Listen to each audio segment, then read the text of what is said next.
کیا آپ نے کبھی سوچا ہے کہ انسان کی تخلیق کی ابتدا کہاں سے ہوئی؟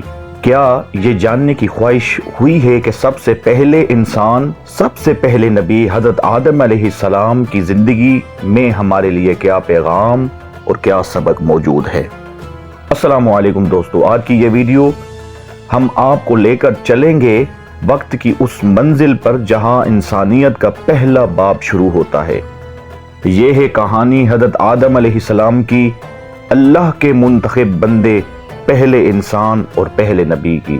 اللہ تعالیٰ نے جب آسمان و زمین پیدا فرمائے تو ارادہ فرمایا کہ زمین پر ایک خلیفہ بھیجیں گے۔ فرشتوں نے عرض کیا، یا اللہ، کیا آپ ایسے کو پیدا کریں گے جو زمین میں فساد کرے گا اور خون بہائے گا، جبکہ ہم تیری حمد اور تسبیح بیان کرتے ہیں؟ اللہ تعالیٰ نے فرمایا، میں وہ جانتا ہوں جو تم نہیں جانتے۔ یوں اللہ نے مٹی سے ایک پیکر بنایا، اس میں اپنی روح پھونکی اور حضرت آدم علیہ السلام کو شرف انسانیت عطا فرمایا۔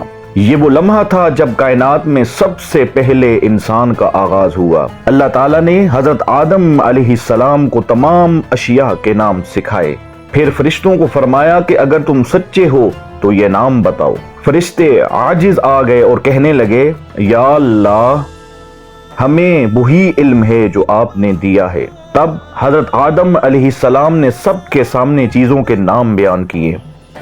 یوں یہ واضح ہو گیا کہ اللہ نے انسان کو علم کی عظیم نعمت دے کر فرشتوں سے بھی افضل مقام دیا۔ اللہ تعالیٰ نے فرشتوں کو حکم دیا کہ حضرت آدم علیہ السلام کے سامنے سجدہ کریں۔ تمام فرشتوں نے سجدہ کیا، لیکن ابلیس نے انکار کر دیا۔ اس نے کہا، میں آگ سے پیدا کیا گیا ہوں اور وہ مٹی سے، میں اس سے بہتر ہوں۔ یہ تکبر اور غرور اس کی بربادی کا سبب بنا۔ یوں ابلیس ہمیشہ کے لیے مردود اور ملعون قرار پایا۔ اللہ تعالیٰ نے حضرت آدم علیہ السلام اور حضرت حوا علیہ السلام کو جنت میں سکون دیا اور فرمایا، تم دونوں جنت میں خوش رہو، جہاں سے چاہو کھاؤ، لیکن اس ایک درخت کے قریب نہ جانا۔ شیطان نے موقع تلاش کیا اور انسان کو بہکانے کی کوشش کی۔ اس نے کہا، اگر تم اس درخت کا پھل کھا لو تو ہمیشہ کے لیے جنت میں رہو گے۔ آدم و حوا علیہ السلام نے اس دھوکے میں آ کر درخت کا پھل کھا لیا، یوں وہ آزمائش میں کامیاب نہ ہو سکے۔ اس غلطی کے بعد اللہ نے انہیں زمین پر بھیج دیا اور فرمایا، اب تم زمین پر رہو گے، کچھ وقت خوشی اور کچھ وقت آزمائش میں گزارو گے، یہ دنیا تمہارے لیے امتحان ہوگی۔ اور یوں انسان کی زمینی زندگی کا آغاز ہوا۔ یہی وہ لمحہ تھا جہاں سے دنیاوی جد و جہد، خوشی اور غم، نیکی اور بدی کی جنگ شروع ہوئی۔ اگرچہ حضرت آدم علیہ السلام سے غلطی ہوئی، لیکن انہوں نے فوراً اللہ کی بارگاہ میں توبہ کی۔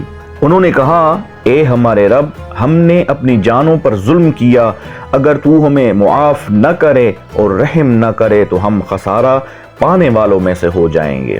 اللہ تعالیٰ نے ان کی توبہ قبول فرمائی تاکہ یہ واضح ہو جائے کہ انسان خطا کا پتلا ہے، لیکن کامیابی اس میں ہے کہ انسان اپنی غلطیوں کے بعد توبہ کرے اور اللہ کی رحمت کو پکارے۔ حضرت آدم علیہ السلام کی کہانی ہمیں کئی عظیم سبق دیتی ہے۔ انسان سے خطا ہو سکتی ہے، لیکن اصل کامیابی توبہ میں ہے۔ غرور اور تکبر ہمیشہ بربادی لاتے ہیں، جیسا کہ ابلیس کے ساتھ ہوا۔ علم انسان کی سب سے بڑی فضیلت ہے، یہی اسے فرشتوں سے بلند مقام دیتا ہے۔ دنیا ایک امتحان گاہ ہے، یہاں کی زندگی عارضی ہے اور اصل زندگی آخرت کی ہے۔ دوستو، حضرت آدم علیہ السلام کی کہانی صرف ایک تاریخی واقعہ نہیں، بلکہ ایک ایسا آئینہ ہے جس میں ہم اپنی حقیقت کو دیکھتے ہیں۔ ہم سب انسان ہیں، ہم سے غلطیاں ہوتی ہیں، لیکن کامیاب وہ ہے جو ان غلطیوں کے بعد اللہ کی طرف رجوع کرے۔ یاد رکھیں، غرور ہمیشہ تباہی کا راستہ ہے، جبکہ علم، عاجزی اور توبہ انسان کو بلندیاں عطا کرتے ہیں۔ وآخر دعوانا ان الحمد للہ رب العالمین۔